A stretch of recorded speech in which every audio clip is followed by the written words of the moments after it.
Love music, trivia, and comedy? Well, new RocKwiz will blow your amp. The award-winning Australian music quiz show is back. Revamped, remixed and dialed up to 11 in a brand new home. It's everything you love. Incredible live performances, Aussie icons, the RocKwiz Orchestra, and questions. So many questions. Oh, and there's us two as well. Yeah, we're kind of like the bonus track. Kind of. The best rocking night in, unquestionably. RocKwiz begins February 24 on FOX8. It's back, friends.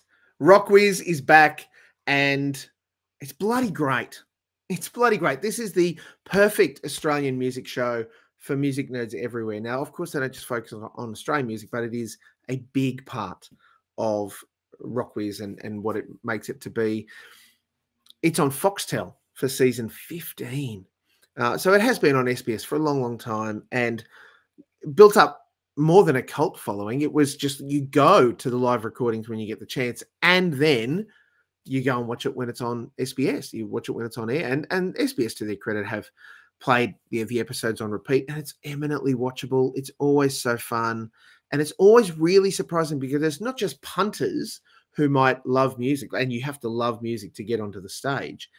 It's also like incredible performers that get to sit one on each team in the quiz format and be engaged in it. It's certainly great. What we notice with the Foxtel version, season 15 of RocKwiz, look, our favourites are back. Julia Zemiro is our host. Brian Nankervis is our MC and Brains Trust. Dougal is back. The RocKwiz Orchestra is back. Slight change in the lineup, but still always as tight and wonderful as ever. Live music, or at least live to tape music, is back. And that's always underpinned, you know, the key part of what RocKwiz is.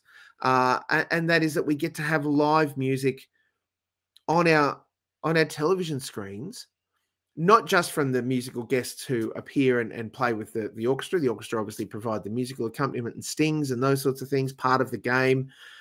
But then always the top and tail. So the top is introducing, and then the tail is let's get our musical guests together and get them to sing something, play something.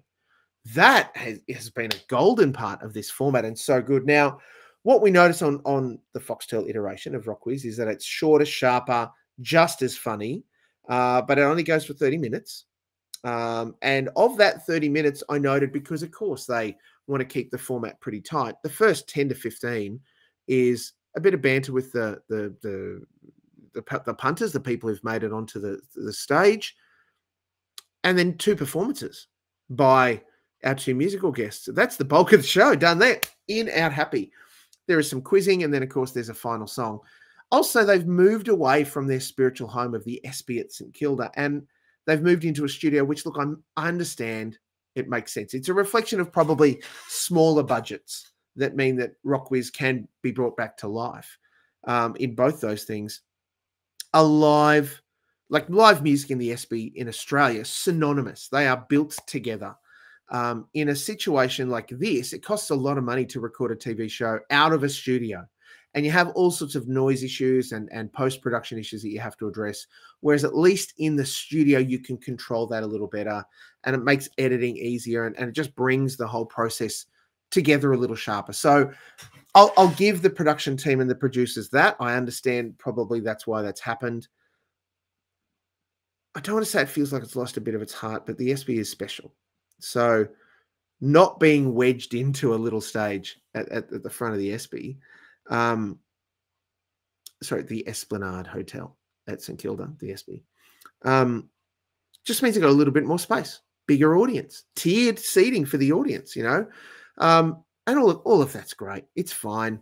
The important thing for mine about RocKwiz is that this is a love story to the music that fires you up and the music that moves you from the inside out. It is absolutely deeply found within the music industry, and not just rock and roll, though that is a big part of it. It really appreciates and loves all music, and it acknowledges that everybody loves the stuff that they love. Zemiro is a fabulous host, and delightful to have her back on our screens hosting RocKwiz. They have been doing live shows and keeping the RocKwiz brand alive and getting around the country, and I think that's also where it really excels. That is delightful stuff to go and watch a live RocKwiz, at your QPAC or at your performance place, wherever it is. It's fun, it's energetic, and a lot of the fun stuff, as you'd imagine, happens around the game or in the questions, and that's a part of why a 30-minute show, it's so tightly edited, you miss that. So the audience being in the room get to have a whole lot of fun, and we get to appreciate it, but we just don't get to hear or see the same stuff. It's certainly leaner, it's fast, it is sharp as ever, and I love RocKwiz.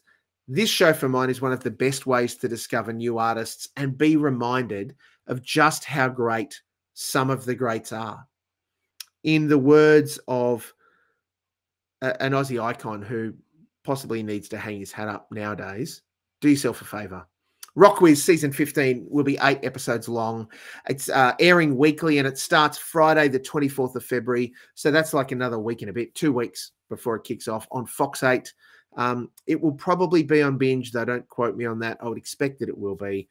RocKwiz is phenomenal, and you should absolutely dive into it, particularly if you love music.